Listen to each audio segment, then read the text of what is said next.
Terceiro dia de Odontotrends, muita gente bacana já passou por aqui, mas a gente não poderia deixar, né, de aproveitar a oportunidade de finalizar o nosso podcast com a professora Daiane Rocha, pioneira aqui e referência nacional no tratamento de halitose e disfunções salivares, reconhecida pela defesa da halitose como um problema de saúde pública e social, marcado por desinformação, preconceito e impacto na autoestima. Então, pra gente é um grande prazer te receber aqui, você ter tirado um pouco do seu tempo para nos proporcionar esse conhecimento, né? Então a gente começa, né, desejando as boas-vindas, né, e perguntando um pouco assim, como foi essa sua trajetória, o que te levou, como você chegou, né, nesse caminho aí da halitose? Então, eu costumo dizer que eu sou uma halito lover, né? Assim, eu me apaixonei por essa área, né? Faz 23 anos que eu trabalho nessa área e, assim, foi amor à primeira vista. Na verdade, inicialmente foi para resolver o problema de uma pessoa da minha família, né? Uma pessoa que tinha essa questão de mau hálito e era uma área de ninguém, não se falava disso na odontologia, nem na medicina, né? Meu cunhado ouviu falar de uma questão de um curso nessa área de halitose, então eu fui atrás de ver como era, o que era, né, esse curso, que era tipo um curso de capacitação, curso de 3 dias, né, e que falava sobre noções, falando sobre questão do tratamento do hálito e tal, lá em Brasília. E aí eu tenho um outro cunhado que mora em Brasília e fui atrás de ver como que era, né. Até falei pro pessoal ali hoje, quando eu fui começar, que eu fiz o curso e fiquei encantada e apavorada ao mesmo tempo. Vamos ver o que dá, né? Porque assim, é um mundo de informações, né, uma coisa que ultrapassa completamente a odontologia convencional, né. Eu costumo dizer que assim, a odontologia ela já tem sido, graças a Deus, bem mais interdisciplinar, lógico, mas quem trabalha com halitose, ela sai totalmente dos muros da odontologia. E isso é uma coisa que me encanta muito, eu adoro estudar, sempre gostei, né? E assim, você consegue ter uma odontologia nessa área de halitose muito mais interdisciplinar mesmo. Você precisa ser uma dentista muito mais completa e você tem que ser um pouco médico, um pouco nutricionista, um pouco psicóloga. Então você consegue juntar... Bioquímica. Então, pois é. Então você tem que ser assim, um monte de coisa numa coisa só, né? Você tem que conversar muito com o paciente, você tem que ter uma empatia muito grande. O perfil do paciente que tem halitose é um perfil completamente diferente do convencional. Você não faz aquela odontologia 4 paredes. Você se envolve às vezes com algumas coisas relacionadas com alguém, algum membro da família daquela pessoa que tem às vezes que acompanhar uma consulta, né? Você tem realmente... o feeling que você tem que ter para trabalhar com halitose não é simplesmente técnico. Você tem que gostar de gente. E eu adoro essa coisa de online para mim, por exemplo, né? É uma coisa muito desafiadora, eu adoro gente, né? Eu gosto muito de conversar, eu gosto muito de ajudar no que eu posso, de fazer o a mais, né? Dar aquele plus. Então é uma área que me encantou desde o início. E você realmente tem que trabalhar de forma em conjunto e de forma globalizada. Aquele paciente você tem que ver ele muito além de boca, muito além de dente, muito além de odontologia. E isso é uma coisa que me chamou a atenção de uma maneira assim e chama meus olhos, né? E é uma coisa que você não muda a boca do paciente, você não muda a estética, você muda a vida. Então isso de cara, assim, foi uma coisa que me chamou muita atenção. E foi um desafio, eu adoro desafio. Então assim, quando eu fiz o primeiro curso, que eu saí de lá encantada e apavorada, eu digo, não, é isso, né? E aí eu voltei, foi muito interessante porque eu conversei com as professoras, né, que deram esse curso lá em Brasília, e eu digo, olha, é o seguinte, eu amei, mas estou assim em pânico, porque eu não entendi muita coisa. É uma coisa completamente nova, a gente nunca viu isso na faculdade, que foi uma área assim que eu digo, gente, as pessoas têm que saber sobre isso aqui. E a princípio era assim, a halitose, né? A gente entra no mundo desse mundo pela halitose. Mas uma coisa que em 2019 começou a mudar é que, na verdade, a saliva engoliu a halitose. Esse mundo do universo da saliva, ele vai muito além da questão do hálito. E uma coisa que a gente tem batido muito em cima disso é que entender mais sobre saliva e disfunções salivares, ela afeta tudo no sentido de tudo mesmo, na odontologia, mas extrapola para a medicina, para a fonoaudiologia, a ponto de se tornarem tratamentos incompletos e até de ter muita negligência profissional na medicina e na fonoaudiologia, e na odontologia nem se fala, quando você não entende. Então, por exemplo, lá em Fortaleza eu tenho algumas parcerias, né, com otorrinos, e na gastroenterologia eu tenho muito acesso. E quando eu vou dar aula, por exemplo, para residência nessas áreas, eles dizem, meu Deus, doutora, como é que a gente não vê isso na residência de otorrino? Porque tem algumas demandas, alguns procedimentos que se faz de forma errada, por não se entender sobre saliva. Reumatologistas. Então, assim, chega a ser desesperador.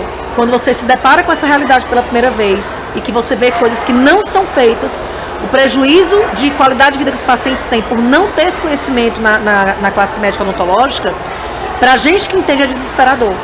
Então, na hora que você termina de dar uma palestra, por exemplo, sobre esse universo, né? E que você diz, meu Deus, a gente fazia tudo errado. Nossa, mas eu uso desse jeito. Eu terminei a palestra ali, foi muito engraçado. Eu quase não consigo chegar até aqui a sala.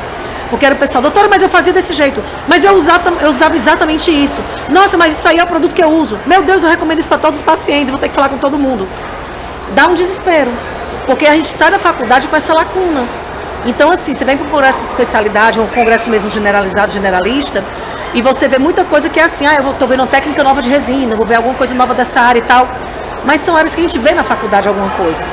E essas duas áreas é 100% novidade. A gente vê uma pinceladinha aqui e outra ali, e muitas delas com falhas que são falhas muito graves. Então é uma lacuna muito grande. Então a gente que trabalha com a litose, existe uma associação, né, por trás do nosso trabalho, eu participo dessa associação desde o início, e estou na diretoria já, desde que eu entrei a primeira vez, eu nunca mais saí. Eu sou presidente do Conselho Fiscal hoje, porque eu não quis mais fazer parte dessa diretoria executiva, porque é muito trabalho, eu tenho outras demandas. Mas, assim, a gente levanta a bandeira mesmo, porque a gente precisa de alguma forma introduzir, porque é muito sério. São coisas que deixam de ser feitas e outras que são feitas erradas, e assim, a gente que trabalha nessa área, a gente pega colegas que explicam errado e fazem errado por desconhecimento, não é porque não sabem ou porque não querem, né? Mas isso acaba indo contra o que tem que ser feito e prejudicando o paciente. E aí a gente fica assim, é uma coisa da nossa classe e que a gente tem que depor contra sem querer. Não, mas como assim? Foi meu dentista que mandou usar esse bochecho, esse enxaguante. Ah, mas esse aqui eu uso porque foi indicado. Eu digo, não, entenda. Ele não fez nada de errado, é porque a nossa faculdade, a nossa graduação tem essa lacuna. Aí é uma área que ainda não é instituída como grade, né, grade curricular. Então não se preocupe, fique tranquilo, mas é porque esse conhecimento, quando eu me formei, também eu não tinha. E a gente tenta ir por esse viés para não ter nada de antiético, né? Mas é desesperador. Então, assim, lá no CIOS, agora em maio desse ano, acho que foi o auditório assim, mais lotado que eu já peguei, um congresso sem ser congresso de especialidade. A sala era para 200 pessoas e estava lotada com gente em pé. E é assim, a gente vê o olhar das pessoas quando a gente vai falar, por exemplo, de produtos que contêm, sei lá, laurisfato de sódio. É a nossa rotina, nosso dia a dia, e a gente usa errado, né? E aí o pessoal arregala o olho assim, como que diz, nossa, isso aí é o que eu uso. Eu pergunto, levanta a mão, quem faz tal coisa, quem usa tal coisa, aí todo mundo... Quando termina, fica todo mundo paralisado, assim, porque a gente faz errado. E isso para as pessoas que a gente está depois ali, formando num curso que a gente dá, ensinando para o paciente no consultório, pesa muito, porque acaba afetando, né? E aí o paciente, por exemplo, que tem a litose, que é um paciente que já tem sequelas emocionais super graves, assim, eles têm uma insegurança altíssima, interfere na qualidade de vida pessoal, profissional, autoestima. É um paciente que ele tem sequelas emocionais muito graves, é um paciente que se isola completamente, é um paciente que tem problemas no relacionamento, afeta tudo, pessoal, profissional, íntimo e sexual, eles deixam de agir de uma determinada maneira na sua empresa, no seu trabalho, eles se limitam a muitas coisas por conta do hálito, eles se inibem de muitas coisas por conta do hálito, eles se boicotam de muitas coisas por conta do hálito, e a gente, muitas vezes, por não saber, a gente que eu digo assim, né, os profissionais pioram o problema, né? Então, assim, eles começam a fazer coisas mirabolantes que a gente nem imagina, né, para tentar melhorar. E aí o que me preocupa mais ainda? Na falta de profissionais que entendam, surgem as muitas autoridades de Instagram, os influencers das mídias sociais, os e-books mágicos, as fórmulas mirabolantes, né, 3 passos para acabar com o mau hálito. O que a gente vê na internet hoje é assustador. Muita coisa feita por IA, muitos perfis de profissionais sendo clonados e sendo colocadas informações feitas por inteligência artificial. A gente tem visto cada vez mais coisa. A gente nunca trabalhou tanto na associação para tentar ver se consegue denunciar alguns perfis que a gente tem visto, né? Mas tem coisas absurdas, mas para quem não entende, eles tentam de tudo. Eu vou te dizer uma coisa assim absurda, que a gente viu, eu até coloco às vezes em algumas aulas quando é só de hálito o curso, né? Um paciente que usava água Ras, que é solvente de tinta, para tentar eliminar o mau hálito, porque ele leu na internet que era bom. Ele não elimina o mau hálito, ele elimina a mucosa bucal dele inteira, né? Porque corrói tudo. Então tem coisas assim que são desesperadoras e que a gente vê como relatos de rotina de consultório para quem trabalha com mau hálito. Então, assim, eu não conto quantos pacientes meus já foi assim, com a mãe, um esposo, um marido, que já tentou, a pessoa, né, que tem uma litose tentou suicídio, adolescente que tentou suicídio. né? Gente que trancou faculdade, que se isolou completamente. Claro que isso aí é exceção, não são as regras gerais. Mas a gente que trabalha em consultório de halitose, trabalha já há 23 anos com isso, a gente já viu de tudo. E a gente vê que é o tipo de problema, né, que as pessoas nem querem contar para o outro que ele tem.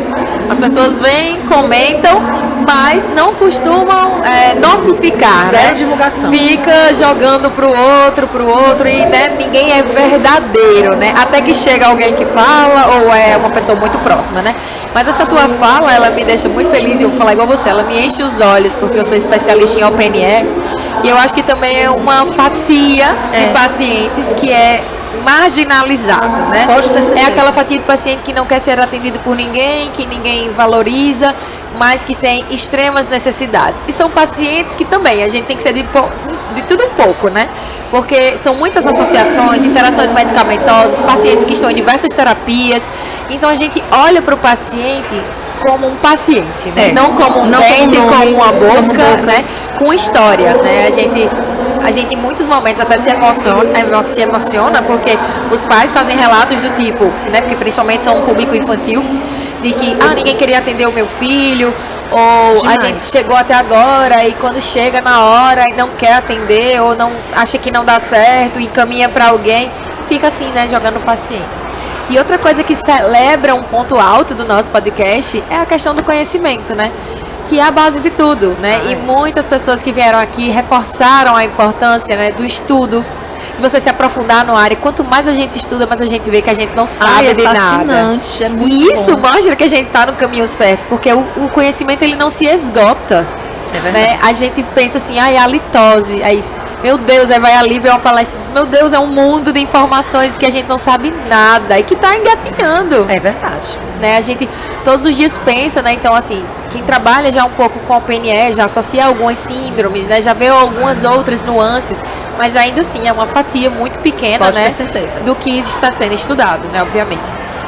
Eu também sou odontopediatra e a gente recente tem começado um grupo de estudos e a gente começou um sobre cremes dentais. Uma coisa que é básica, né? Mas você pensa, dentro de um creme dental, qual é o composto ativo, qual é o principal, né? Será que é tudo igual? Será que flúor é tudo igual? E a interação com as outras coisas? Então, a gente fica pensando em coisas básicas do dia a dia que a gente não sabe indicar, né? Então, tudo, né, que a gente vai estudar, começa a se aprofundar. Tem muita coisa. Eu vai... tenho um filho autista nível de suporte 1, bem tranquilo. então. Mas eu comecei a ler muita coisa e, por exemplo, eu não sabia que para o flúor, por exemplo, para um autismo um nível mais que tem uma cognição afetada, não pode usar nada pro flúor. E eu nunca tinha feito esse link. Então, quando tem a cognição muito afetada, é interessante que não use, porque muitas vezes ele não sabe, por exemplo, fazer a coisa de não deglutir, se tiver a cognição afetada. Alguns estudos falam que é importante que você tenha o cuidado, porque se ele não souber cuspir, tal, você tem que ter o cuidado porque ele pode ficar ingerindo aquilo ali. Limitar a quantidade, né? Então, assim, tem pequenos detalhes, coisas assim, que a gente às vezes não faz o link, né? E aí eu digo, não, mas não é o caso dele porque ele já não é, ele tem a cognição perfeita. Então, tem tanta coisa, né? E tem pais que chegam no consultório falando exatamente isso. Não, porque meu filho é autista. Eu digo, não, calma. Seu filho é nível de suporte 1. O meu filho é autista, ele usa. Então, se você também não tiver apto para... porque eu não atendo paciente autista, mas não é isso. Tem muito autista que é de nível de suporte 1, que é um paciente totalmente normal. Você tem que ter o conhecimento básico. Não é porque você não atende paciente especial que você não tem que saber disso. E há muito isso, o pré-conceito, né? Ai, nem chegou até mim, mas eu já não faço. Só por ouvir que tem uma paralisia cerebral, só por ouvir que tem alguma alteração, já, né, faz-se a barreira do não atender, né? Mas são muitas coisas, né? Então, até que você já falou um pouco, né? Adiantou várias coisas, né? Mas a gente falo bem pouquinho, né? Que o mau hálito, né? A gente, né, considera ele um problema de saúde pública. A importância, né, da academia nisso, né? De ter um centro que regule, que gerencie tudo isso. Por quê? Porque exatamente os influencers, né, têm tomado conta, né? Hoje filtra-se pouco. A gente até já falou um pouco sobre isso aqui em outros momentos. Então, a informação ela chega muito rápido, mas como ela chega? Falta esse pensamento crítico, né, pra gente entender o que é uma evidência de qualidade, onde buscar essa informação. Com certeza. E a gente não pode nem como associação de classe, a Associação Brasileira de Halitose é uma associação de classe sem fins lucrativos de estudo e pesquisa. Então a gente não pode, por exemplo, fazer uma fiscalização efetiva. A gente faz o quê? A gente faz reportagens, faz outras mídias por cima, sem ser comentando nada nela, exatamente para não fomentar, para falar sobre aquilo ali de uma maneira correta, para poder evitar que as pessoas vão, né, assim, pelo caminho errado, digamos assim. Faz várias campanhas informativas, né? Agora 22 de setembro é o Dia Nacional de Combate ao Mau Hálito, então vai ter uma campanha de 22 de setembro a 22 de outubro, falando sobre essa questão exatamente das mídias sociais, falando dessa importância de você ter uma informação de qualidade, de não ir, né, por informações que são equivocadas. Mas a gente faz o quê? A divulgação do jeito certo. E tentando mostrar o que tem de errado, porque a gente não pode simplesmente, vamos falar, isso aí tem que ser a pessoa que sofreu, a pessoa que teve a situação, né, errada é que tem que fazer denúncia. A gente não pode, como entidade, fazer isso. Então a gente tem que alertar a população, fazer campanhas, né, fazer outras, divulgações de mídia que sejam corretas, que falem, existe por aí muita informação de forma inadequada, muitas pessoas que se colocam como autoridades e que na verdade não são, desconfie, alertar. Mas o que a gente pode fazer? Então ver se a gente consegue aquele trabalho de formiguinha ali, né, tentando conseguir mais gente para poder estar sempre vendo essas divulgações, falando com as pessoas que trabalham com essa área de halitose em todo o Brasil, para tentar conseguir realmente mais visibilidade, para tentar conseguir fazer isso aí acontecer, vir nos congressos, falar sobre o tema, né? Em relação a isso, né? Então, quais seriam os exames e métodos que o profissional poderia utilizar para ajudar a diagnosticar, né? Assim, de maneira básica, porque a gente sabe, né, que de uma hora para outra não vai se tornar especialista, claro, né? Mas qual seria a maneira que o clínico, né, conseguiria ver sinais precoces, né, um exame, um diagnóstico? Pronto, eu falei com o pessoal que estava vendo ali a palestra hoje, assim, para você avaliar, porque o hálito ele tem muita relação com saliva. Então, assim, alguns sinais básicos clínicos, eu não vou sair da minha área de especialidade, eu posso fazer qualquer área da odontologia. Tem alguns sinais básicos que eu posso verificar, é aquele olhar mais crítico. Eu olhar para a pessoa e ver que aquele fluxo salivar da pessoa está alterado. Eu posso, com o meu olho clínico, verificar alguns sinais que podem me sugerir. Então, por exemplo, a saliva normal, ela é para ser uma saliva muito mais água do que mucina, do que muco. Então, é para ser aquela água, a saliva que mais molha do que mela. Eu sempre costumo falar dessa forma de uma maneira mais clara. Então, o fluxo salivar normal, você abre a boca daquele paciente, você não pode ter aquela saliva que faz aquele fio enorme, que você puxa o sugador e a saliva falta não quebrar. Você não pode ver saliva que faz bolha excessiva, aquela bolha mais branca, aquela bolha mais espuma, mais consistente. É para ser aquela saliva que é meio que... Sabe aquele espelho d'água? Que é aquela coisa cristalina? A saliva normal, se você abrir a boca de um paciente, é para ser assim. É aquele algodãozinho que você põe para fazer um curativo e quando você vai tirar o algodão parece que gruda, que se você não molhar, você falta rasgar a mucosa do paciente. É aquele paciente que você vai colocar o espelhinho para poder, o paciente respira pela boca, você vai colocar o espelhinho na mucosa jugal para poder limpar e ele gruda na mucosa. Eu mostrei várias fotos assim. Então, o beabá do beabá, análise clínica de praxe. No que eu já faço como clínico geral em qualquer especialidade, tem sinais que eu posso observar com o olho mais crítico, que podem me sinalizar, eita, isso aqui está errado. Aí eu vou fazer uma limpeza no meu paciente de rotina. E aquele paciente foi limpeza há 2 meses atrás, eu estou fazendo ali umas restaurações. Cara, já tem de novo cálculo aqui nesse dente. Esse quinto sextante já tem de novo cálculo tártaro? Não, isso não é normal. Então aquela velocidade de formação de cálculo muito acentuada. Manchamento dentário e mudança de coloração de resina com muita intensidade, com muita rapidez. Em paciente que não tem nenhum tipo de alteração, como por exemplo o fumo. Existem evidências clínicas que não são comuns de acontecer em pacientes que não têm nenhum tipo de alteração, que muitas vezes elas podem demonstrar pra gente isso. Agora tem que a gente devia aprender na faculdade e não aprende, que é a verificação da secreção glandular. É a coisa mais simples do mundo.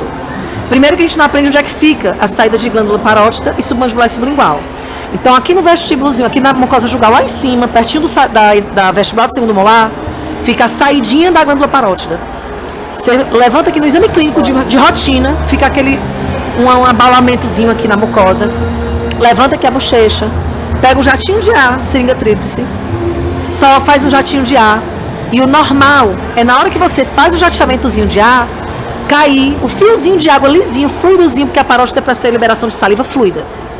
Essa coisinha simples, na hora que você faz esse jateamento de ar, o que é o normal? É você ter uma salivação. Na mesma hora vai sair a saliva e é para ser um fiozinho fino de saliva bem aquosa. Isso é o normal, então. É um fluxo espontâneo e a saliva só o fiozinho fino. Eu mostrei isso para eles hoje. O que é que não é normal? É você ter a saída espontânea, mas na hora que sai, Ou vai sair aquela saliva só bolha, espuma, que não é normal, ou seja, a parótida está secretando saliva, porém, a qualidade dessa saliva não está normal. Porque a saliva da parótida é para ser uma saliva eminentemente serosa, aquosa, e está vindo muita bolha e espuma abundante, não é normal. Ou sai aquela saliva que sem forma aquela gota espessa, que parece aquele muco puro e gruda, que não escoa. Então você tem que avaliar primeiro se sai ou não de forma espontânea e segundo como é que está saindo, se é aquela coisa fluida, que é aquele chega a sair aquele fiozinho de água, ou se é aquela saliva grossa. Segunda maneira de sair é quando não sai espontaneamente. Você vai, faz o jatinho de água, espera nada, nada, não sai. Você faz a ordenha mecânica, a parótida ela fica, se você colocar aqui o dedinho, 2, 3 dedinhos aqui dessa região da orelha, por baixo daqui, por cima do masseter, ela fica nessa região. Você faz então uma compressãozinha como se fosse uma ordenha leve. Na hora que você começa a comprimir, muitas vezes já sai, você nem precisa colocar o jatinho de ar. Comprime aqui um pouquinho fazendo a ordenha mecânica e em seguida, se não sai espontâneo, que geralmente já sai, faz o jatinho de ar de novo e aí ela vai sair. Seria a segunda maneira, que a gente diz que saiu sob ordenha. Se não sair espontâneo, alguma coisa já está normal. Então, você pode até não querer tratar, por exemplo, essa área. Mas você viu que tem alguma alteração, que não saiu espontâneo desse jeito, encaminha. Então, isso já é uma maneira de você começar a ver fora da caixa. Alguma coisa está errada. E se a salivação estiver alterada, isso afeta hálito, afeta todas as outras áreas da odontologia, porque saliva não é só cuspe. Então, se a salivação está alterada, o hálito vai alterar. Você vai ter alteração em coloração de trabalhos que você faz em restauradores e protéticos, vai alterar a cicatrização do tecido, porque o tecido fica mais friável, mais ressecado. Vai alterar a proteção antimicrobiana, vai alterar uma sutura que você vai fazer, o tecido fica mais flácido, então você vai passar aquela linha de sutura e o tecido vai rasgar. Vai alterar um paciente que tem refluxo, você vai ter uma alteração muito maior, porque você não vai ter mudança daquele pH, porque o padrão de pH depende da liberação de bicarbonato pela parótida. Então, quando a saliva está alterada, não altera cuspe, não altera hidratação, altera tudo que a saliva tem responsabilidade. Índice de cárie. Uma das ações mais importantes da saliva é a remineralização dentária, é a capacidade de tampão. Isso afeta o beabá da odontologia, cárie, doença periodontal, adesão de tártaro, progressão de formação de doença periodontal, de recidiva periodontal, de formação de cálculo, de gengivite, de recidiva de gengivite. Então, assim, ter saliva alterada, seja qual glândula for, e seja alteração para mais ou para menos, altera tudo quanto era da odontologia. Altera a fonação, deglutição, a digestão inicial do amido, mastigação. Então, assim, são sinais clínicos que eu vou ver no meu dia a dia. Então, se eu comecei a pegar ali aquele paciente, comecei a observar melhor a saliva dele e vi que tem esses sinais que eu falei. Sugador que tem aquela saliva que é super grossa, que você puxa o sugador, vem aquele fio ligante de saliva, que você vai botar aquele algodãozinho, ele vem puxando, rasgando tudo, que você vai passar o espelhinho para poder tirar aquele, né, que é respirador bucal, e ele fica grudando na mucosa, que você vê que tem aquela formação de cálculo muito recidivante, com muita frequência, que tem aquele escurecimento em pacientes que não tem, né, nenhum sinal de cromogenia ou que não é fumante, e que está sempre ficando com mancha muito facilmente, desconfie que tem alguma coisa errada. Ah, eu não trabalho com saliva, não sei fazer uma cialometria, ok, encaminha.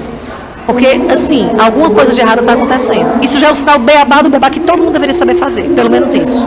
Aí qual seria o profissional mais indicado para encaminhar o paciente? Não, aí tem dentistas hoje no Brasil inteiro que são especializados ou capacitados. Porque especialidade, na verdade, não hoje existe, né? Existe pelo MEC. Eu sou professora, inclusive. Existe um curso que é da Faculdade do Rio Grande do Sul. Como não existe ainda especialidade, né, pelo nosso conselho, existe hoje um curso que é da Faculdade do Rio Grande do Sul, que a gente tem certificação pelo MEC. Então, é o ideal? Não é o ideal.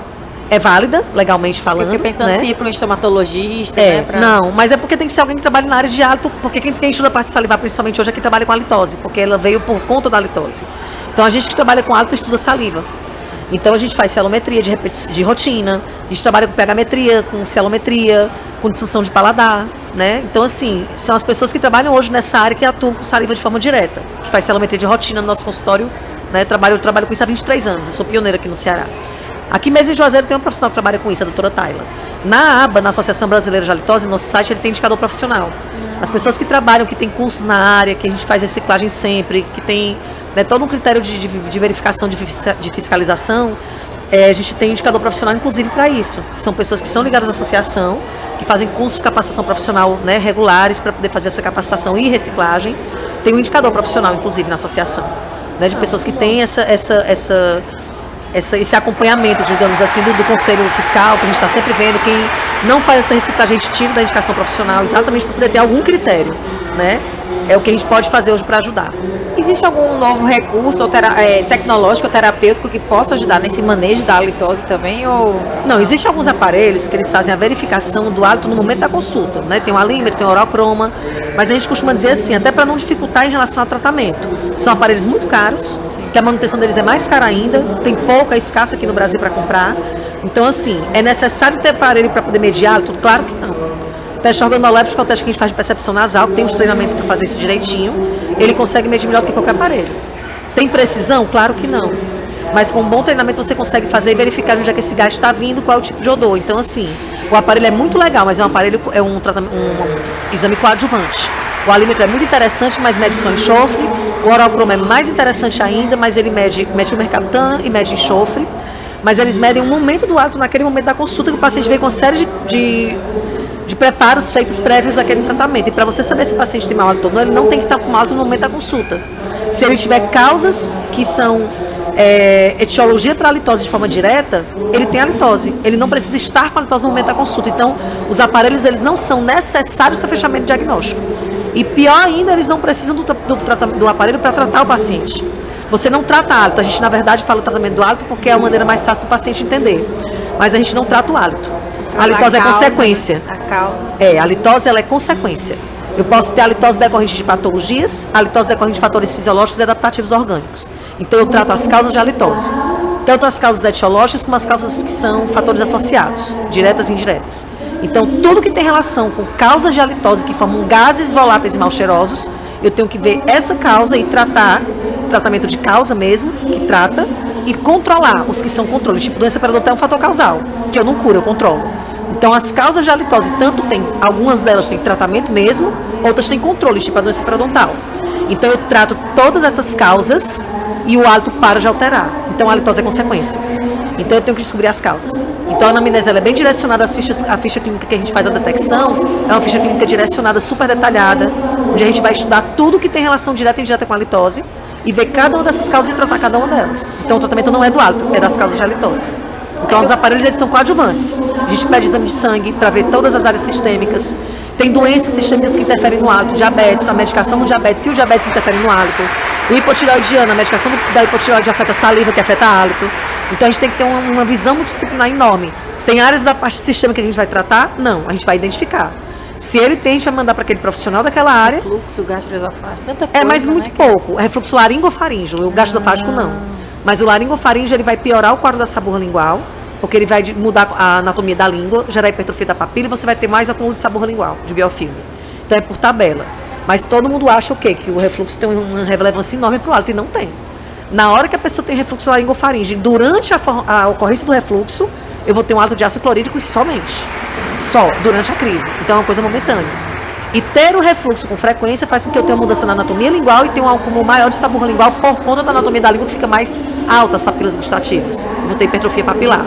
Então eu tenho duas situações, uma direta e uma indireta, uma contribuindo para a halitose bucal, pela mudança na anatomia lingual, e a outra direta quando o refluxo estiver em atividade, que é o hálito de ácido clorídrico. Mas é uma causa pequena gástrica. Então, assim, ninguém é portador de halitose por conta da halitose gástrica. É uma halitose momentânea. Igual a halitose que eu tenho porque eu estou com crise de sinusite aguda e eu vou ter uma odor nasal enquanto aquela sinusite estiver em atividade. Ponto. É uma coisa momentânea. Então, na verdade, a halitose bucal ela é a principal. Mas por quê? Porque eu vou ter, por exemplo, uma formação de saburra recorrente, uma formação de enxofre, porque eu tenho uma disfunção salivar. Então, causa primária assim, mais importante, talvez seja a disfunção salivar, uma doença periodontal, uma alteração que eu tenho de descamação celular intensa, um paciente bruxômano que vai ter uma compressão de parótida intensa e que aquela parótida que fadiga e paralitose de saliva momentaneamente. Então, tem muito mais coisa bucal envolvida e os dentistas não sabem de nada sobre isso. Eis o problema. O que a gente estuda sobre saliva na faculdade? Patologia glandular, tumor, rânula, mucocele, ponto. E a gente não sabe nada sobre celometria, sobre disfunção, hipofunção salivar, hiperfunção salivar, excesso de mucina produzida por uma submandibular e sublingual, por uma diminuição de função da parótida que gera descamação celular e ressecamento bucal que aumenta biofilme, ou seja, é tudo grego pra gente. Ninguém nunca ouviu falar sobre isso. Usar um creme dental que tem laurisato de sódio, usar uma solução para bochecha que tem laurisato de sódio, e aí prescreve errado, o paciente tem descamação celular intensa, tem aumento de biofilme lingual e vai ter halitose por tabela. Só que isso um paciente que tem doença periodontal e problema salivar ele vai ter isso de forma recorrente o tempo todo, e aí vira, entre aspas, esse nome portador é um nome terrível, mas para entender melhor, vai ter aquela halitose recorrente e não sabe por que é. Aí ele tem problema salivar, tem doença periodontal, e hoje na odontologia, infelizmente, tem muito dente escuro. Sabe o que é dente escuro? Não tem manicure? Sim. Porque tem um bocado de dente escuro, tu sabia? Tem. É aquela pessoa que vai fazer uma consulta odontológica e faz aquela avaliaçãozinha, que ele dá uma olhadinha. Dá uma olhadinha com o espelho clínico, que não faz uma sondagem periodontal de rotina. É incrível como ainda tem isso. Tem muito, às vezes em plano, às vezes naquela odontologia popular, tem muita gente que vai, eu vim fazer uma limpeza. Você faz uma consulta de avaliação prévia? Não pode. Você tem que fazer uma consulta de avaliação primeiro, para ver o que aquele paciente tem para fazer, e não só abriu a boca, faz uma limpeza e vai embora. Então, assim, a avaliação periodontal, de base, todo clínico tinha que fazer. É paciente que chega no meu consultório, eu sou periodontista, e aí o paciente está lá com aparelho ortodôntico com doença periodontal de grau moderado, com início de mobilidade e com aparelho. Não precisa nem ter colocado aparelho. É o paciente que está fazendo enxerto com implante e com doença periodontal severa. Morreu, aquele implante vai ser reabsorvido, aquele enxerto vai ser perdido. Mas o paciente nunca fez avaliação periodontal. É um paciente que chega para mim com um monte de lente de contato e que... Esse vai ser o boom do futuro aí, né? E que a lente de contato está lá naquela gengiva explodindo de gengivite. E fez só uma limpezinha prévia. Sabe? Então as pessoas estão muito adaptadas, a gengiva gritando, sangrando. Tem, então assim, são aquelas pessoas que estão prezando muito pela questão da estética sem a saúde prévia. E assim, hoje em dia você pega pessoas aí na internet falando que como se a periodontia fosse... Não precisa não. Não precisa mais raspar. Futuro, né? Não precisa mais raspar. Não, raspagem, morreu. Aí tem lá uma cruz, assim, um túmulo. Gente, não dá pra entender, entendeu? A periodontia vai ter, nesse momento, o boom é laminados cerâmicos e tudo mais. Aí quando a gente tiver daqui uns anos, e laminado, vai ser periodontia, porque a quantidade de problema periodontal que vai acontecer vai não ser é brincadeira. Assim, surreal. Verdade. Uma outra coisa, né? Então, a gente vê que é um mundo muito rico, muito vasto, né? A gente poderia aqui falar horas e horas sobre isso, que o conhecimento, ele, assim, não se acaba, né? Mas onde é que as pessoas, então, podem procurar, né, para estudar um pouco mais sobre a halitose, né? Você falou aí do curso do MEC, né? Mas onde é que a gente busca essa capacitação, né? Hoje existem alguns cursos que a gente chama de curso de capacitação, que não é especialização somente, né? São cursos de capacitação profissional, são cursos menores, onde você vai ter ali um norte, são cursos mais básicos, de imersão, digamos assim, né? E existem alguns profissionais que são ligados à aba, que dão esse curso de capacitação. Então, são cursos que a gente chama de cursos oficiais ligados à Associação Brasileira de Halitose. Então, eu dou um desses cursos, tem a doutora Cecília lá em Natal que dá esse curso também, doutor Maurício lá em Campinas dá outro desses cursos, a doutora Celi lá em Brasília também. Então, tem alguns profissionais que dão cursos de capacitação profissional, tanto em hálito como em saliva, como os dois associados. Então, assim, tem cursos especificamente de hálito / saliva, que são cursos de 3 a 4 dias, que dão o começo, meio e fim, para você ter o norte inicial mesmo ali e ter toda essa programação de saber como é que faz uma celometria, tudo na prática. São cursos teórico-práticos, né? E essas pessoas que dão esses cursos, nós que damos esses cursos, também damos cursos específicos. Sim. Só de imersão em hálito mais avançado, só de imersão em saliva mais avançado. E 4 desses professores foram esses professores que se juntaram para dar esse curso de especialização. A gente fez uma proposta para essa universidade, né? Um desses professores conhece esse professor lá desse curso do Rio Grande do Sul, e foi daí que surgiu esse curso, da necessidade de ter realmente alguma coisa mais ampla. Ele é presencial? Né? Ou Não, ele é online. E é um curso de 350 horas aula. Então é um curso que tem uma carga horária bem ampla, é um ano de curso. A periodicidade dele, ele sempre é lançado? Toda semana. A gente está terminando a segunda turma agora em novembro e já está lançando agora em outubro a terceira turma que começa em março. Muito bom. Então é um curso online bem presencial. Que a gente fala muito, né, já fica aí a dica, né, do curso que está por vir, né? E em relação à odontologia, né, assim, quais são os próximos passos de enfrentamento com a halitose? Acha que vai ser inserido em grade curricular? Porque eu acho que no final isso vai se tornando a batalha, né? Assim, isso é o nosso sonho, mas eu acho muito difícil por conta da interdisciplinaridade. O que eu acho que é mais fácil é ser lançado assim, como... O que eu queria era que entrasse na graduação, né, como uma disciplina, mas tinha que ser na odontologia e na medicina. Sim. Porque tem muita coisa que é envolvida nisso. Agora sim, talvez mais importante do que a halitose em si, tinha que ter na graduação alguma coisa mais importante sobre saliva. É como eu te falei, a gente começou toda essa luta assim como hálito, mas a saliva extrapola. Então, mais grave até do que não ter nada sobre a halitose é não ter nada sobre saliva do jeito certo. a gente fala sobre anatomia salivar, sobre anatomia de glândula, quais são as glândulas que existem, as patologias principais que existem, mas as disfunções salivares elas não são relatadas. Então, assim, a gente vê hoje muita coisa errada acontecendo, que reflete no tratamento das pessoas, dos pacientes, né? A gente vê hoje vamos para a odontologia, né? A gente vê hoje pessoas que trabalham, por exemplo, na odontologia hospitalar, no home care, tratando de pacientes com disfunção salivar grave, mas que tem cialorreia, e que as pessoas chamam de hipercialia. Então diz assim, o paciente tem muita saliva. Não, o paciente tem pouca saliva na parótida, mas eles têm muita babação, que é a cialorreia. Então o paciente não consegue ter tonicidade labial, não consegue ter deglutição normal, baba muito, tem escoamento salivar ou escape salivar, que é a cialorreia, e alguns tratam como se fosse uma hipercialia, ou seja, como se fosse um excesso de produção. Na verdade não é.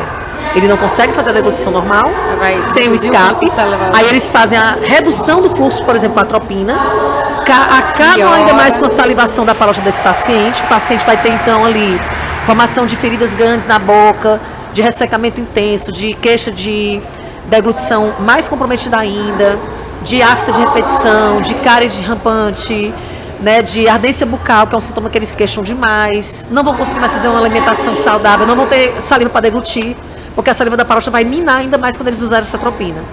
Então, assim, começa a fazer o tratamento errado, pensando nessa muita saliva, que na verdade não é muita, e aí começa a fazer o negócio do jeito errado. Então, assim, não é só errar e dar problema por uma besteirinha, vai dar um problema sério de saúde nele.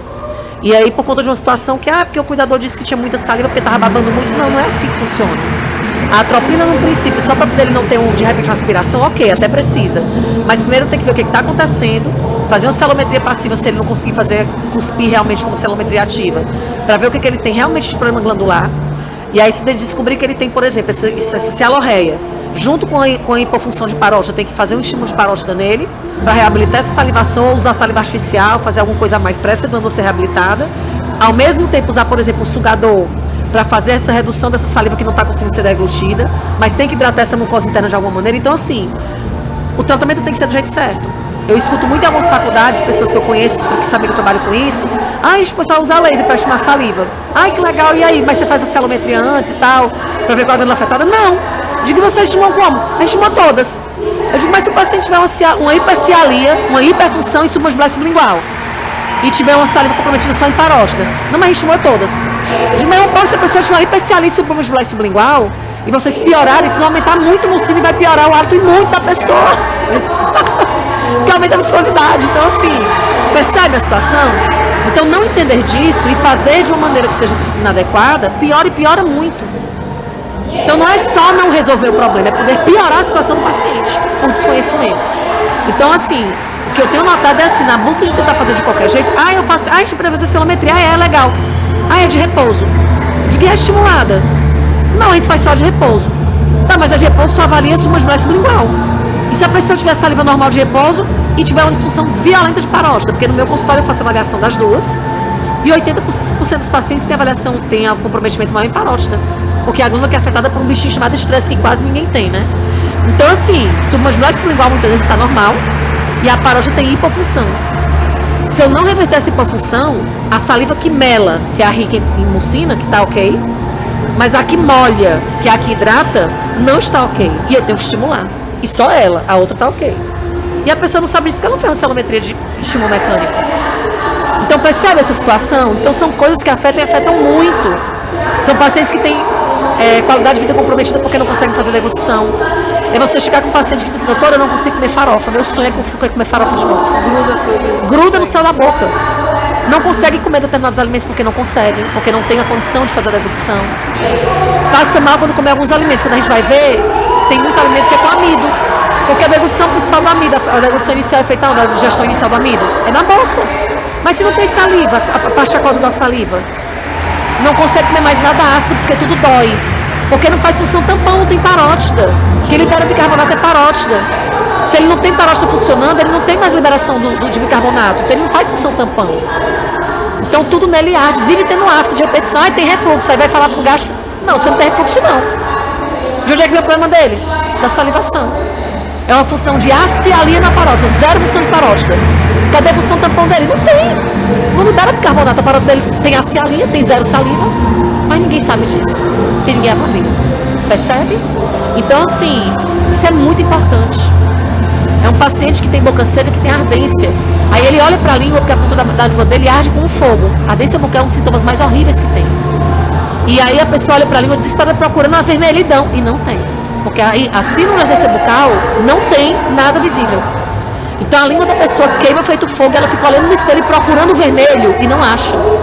Procurando o que está ferido e não tem ferida. E aí ela fica desesperada. E uma das coisas que mais gera ardência bucal é a hipofunção de glândula parótida. E aí? E ninguém sabe disso, só quem trabalha com essa área. Então é uma lacuna absurda, que é principalmente da odontologia. Mas aí muita gente vai para o médico e ninguém sabe o que está acontecendo. Aí você vai para um gastro. Aí o gastro não sabe que uma das coisas que deveria ser feitas quando você vai fazer uma endoscopia é pedir para o paciente fazer naquele preparo limpeza de língua. Mas ele sabe que o sítio primário da H. pylori é na língua. E se a pessoa tem um sabor lingual intensa, com baixa salivação, ele vai carrear na própria endoscopia com o endoscópio um nicho muito maior de H. pylori que está naquela língua. E isso pode muitas vezes gerar uma desbiose nessa parte estomacal e ele ativar essa desbiose no estômago por causa do que foi carregado pela língua. Então o certo era você, antes da endoscopia e da laringoscopia, fazer limpeza lingual. E é uma informaçãozinha bem bestinha.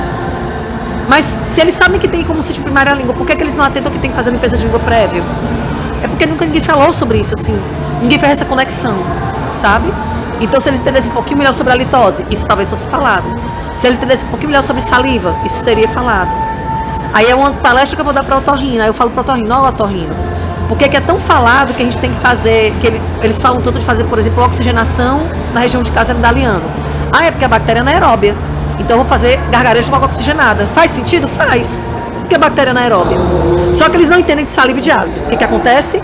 Eles não lembram que a água oxigenada gera muita descamação porque ela tem essa função de toxicidade, porque piora. Então se dá muita descamação, essa célula descamada é rica em colágeno. Então você mata algumas bactérias, ok. Baixa um pouco do metabolismo pela oxigenação alta, ok, mas essa oxigenação dura segundos porque a água oxigenada é diluída. Quando ela é diluída em água, você quebra a molécula em oxigênio livre mais H2O. Então a oxigenação é por pouco tempo. Resultado, aquilo ali que sobra, muita célula descamada, a bactéria que sobra ali, vai comer muito mais e transformar esse ali tudo em enxofre. E piora o problema, é tiro no pé. E aí você vai falar uma palestra dessa para o otorrino, eles ficam, meu Deus, não era mais para estar passando água oxigenada. É um nó na cabeça que esse povo tem quando você começa a mostrar esse universo para eles. Então isso tinha que estar na graduação. Ou pelo menos na pós-graduação de otorrino para os médicos. Né? E sei lá, de periodontia, talvez. Sim, eu acho que talvez seja a área mais próxima, né? Mas tinha que estar. Né? Tem que ter um jeito. Agora, qual jeito? Deus é que sabe. Assim, é trabalho de formiguinha, né? É verdade. A gente vê que com essa sua fala, né, a gente tem aí um mundo de informações a ser explorado, né? É vero. A gente já deu aqui, né, caminhos, né, para o clínico tanto identificar o problema, como também saber para onde caminhar, buscar mais conhecimento, né? E fica aí essa porta aberta, né? Para a odontologia, que a gente até já falou sobre isso hoje aqui, a gente precisa focar também no básico, né? Ter conhecimentos padrões, buscar, estudar para poder oferecer o melhor para a sociedade, né? Então, a gente agradece, né, a sua participação tão rica. Quem tiver a oportunidade de ouvir esse podcast vai aprender muito sobre a litose. Vai com certeza saber a importância de buscar informações sobre isso e vai com certeza ter sede desse conhecimento, né? Eu tenho certeza que você fez um trabalho brilhante aqui no Odontotrends, né? Difundindo sobre a litose, fazendo as pessoas ficarem interessadas e apaixonadas também por isso, porque de fato você fala sobre isso com brilho nos olhos. Ai, né? que bom! Então a gente vai aqui, né, encerrando o nosso podcast do Odontotrends, cheio de muita coisa boa, de conhecimentos incríveis, né, no nosso coração e para todo mundo aí. Então a gente agradece imensamente a sua participação. Eu é que agradeço a oportunidade. E espero ter outras oportunidades. Que bom, eis-me aqui. Estou sempre à disposição, porque eu sou hálito lover, saliva lover, e assim, o que eu puder fazer para difundir isso sempre é assim, acho que a minha maior meta profissional é poder falar isso assim sempre que for possível, porque acho que faz muita diferença assim para a qualidade de vida das pessoas. Com certeza. quando a gente trabalha nessa área, a gente vê o quanto esses pacientes sofrem e o quanto eles precisam de ajuda. Realmente faz muita diferença. Então, obrigada pela oportunidade. Você está fazendo um excelente trabalho, viu? Bom, parabéns. Fico feliz. Obrigada pela oportunidade. Boa tarde para vocês. Tchau, tchau.